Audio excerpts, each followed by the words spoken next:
Denis et Dominique, ça me fait plaisir de vous avoir. On vient de débattre dans cette salle pendant 3 heures sur le projet professionnel avec le titre S'orienter, ça prend. Il paraît que c'est ta faute si on est là, en quelque part. Ah oui, on parle d'effet papillon. Voilà, on a parlé de l'effet papillon. Parce que tes travaux, alors les travaux sur la DVP, l'activation du développement vocationnel personnel. Voilà, tes travaux à toi dans les années 80, si j'ai bien tout suivi.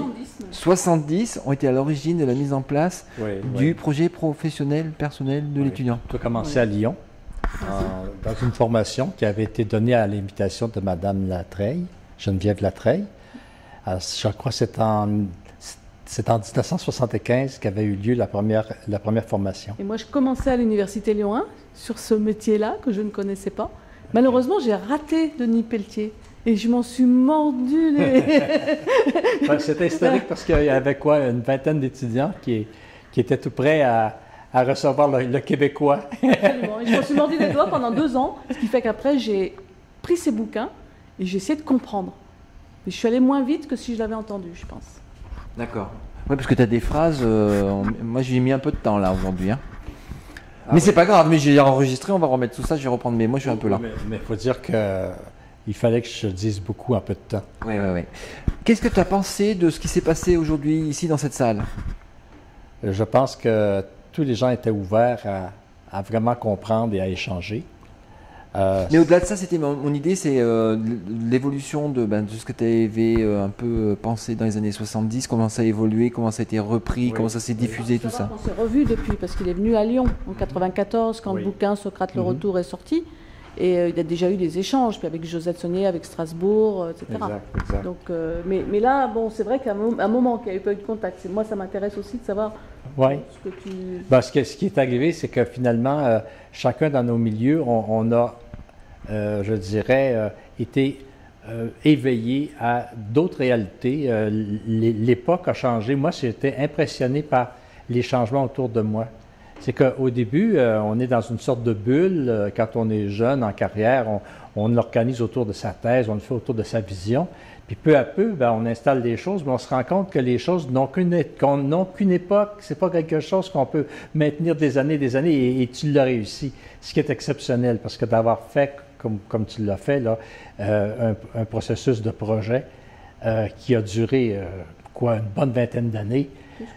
Plus que ça, c'est parce qu'aussi il y avait autre chose dans ton projet qui était une incarnation, une insertion dans ton milieu. Il y a quelque chose qui est arrivé qui a fait que les arguments étaient là, les relations étaient bien installées, les conditions étaient réunies, mais c'est assez exceptionnel. Oui, mais je veux dire aussi que le cadre, la méthodologie et les principes de base que j'ai utilisés, c'est-à-dire la théorie, tes travaux, j'ai beaucoup souffert quand j'ai essayé d'intégrer, de comprendre tout ça, parce que c'était nouveau pour moi dans les années 70-80.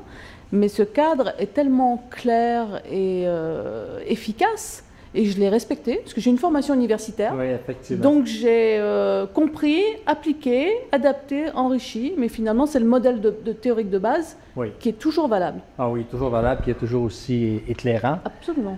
Mais dans un contexte maintenant où... on doit tenir compte d'une population jeune qui a ses habitudes Internet, qui a maintenant des fenêtres sur le monde qui sont multiples.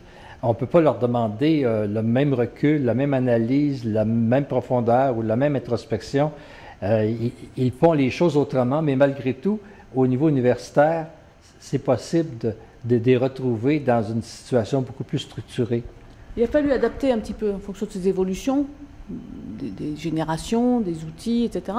Mais c'est des adaptations de détails. Exact. Le fond de la méthode est toujours valable. Ouais.